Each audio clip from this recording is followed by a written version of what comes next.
সফলতাৰ বাবে কি লাগে কথাৰে নহয় কামেৰে কলে চিপাঝাৰৰ যুৱতী অদিতা ডেকাই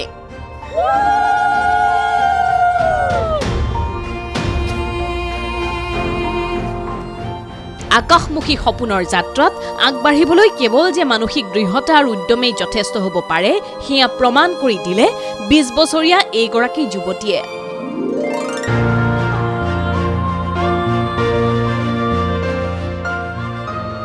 যাৰ বাবে চিপাঝাৰৰ হাজৰিকা পাৰাৰ এই ঘৰখনত আজি আনন্দৰ জোৱাৰ ওচৰ চুবুৰীয়া আত্মীয় কুটুমে ভৰি ধুৱাই ফুল সুগন্ধিৰে আদৰিছে ঘৰৰ ছোৱালীজনীক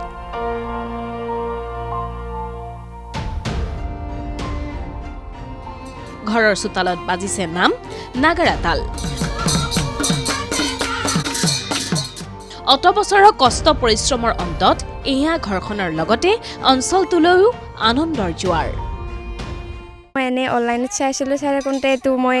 পাই গ'লোঁ পোৱাৰ পিছত মই অনলাইন কৰিলোঁ এক্সাম দিয়াত মোৰ নাম আহি গ'ল তাতে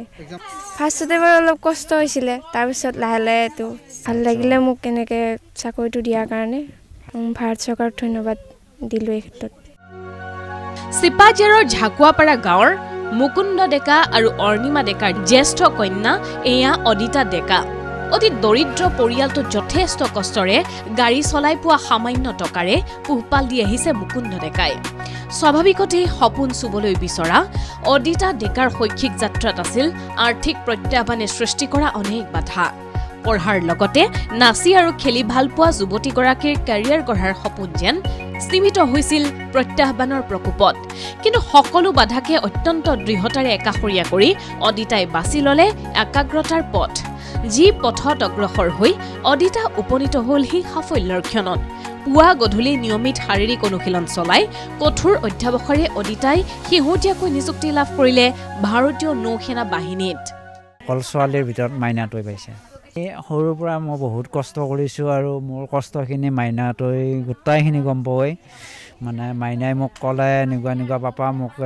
মানে অনলাইন কৰিব পইচা দি মই কিবা কৰি অনলাইন কৰিব পইচা দিছোঁ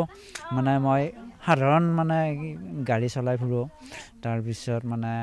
এনেকৈ চলি আছোঁ আজি ভাল লাগিছে নথৈ আনন্দিত হৈছোঁ সকলো অঞ্চলবাসীক ৰাইজক একদম মানে হিয়া ভৰা উল্লেখ জনালোঁ উৰুষা পৰ্যায়ৰ পৰাই আকাশৰ সীমনালৈ সপোন পুৰোৱাৰ এই সাফল্যমণ্ডিত ক্ষণে উৎফুল্লিত কৰিছে দৰিদ্ৰ পৰিয়ালটোৰ লগতে ওচৰ চুবুৰীয়া অঞ্চলবাসীক 8 মাহৰ প্ৰশিক্ষণৰ অন্তত আন্দামান নিকোবৰত যোগদান কৰি স্বগৃহলৈ আগমনৰ সময়ত সেয়ে এই উলগৰ আদৰণি অদিতালৈ চিপাঝাৰৰ পৰা হেমচন্দনৰ ৰিপৰ্ট ND24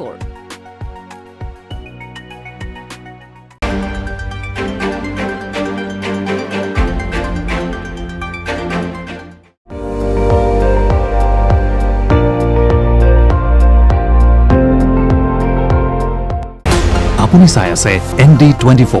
সৰ্বশ্ৰেষ্ঠ নহয় সৰ্বোত্তমৰ দৌৰ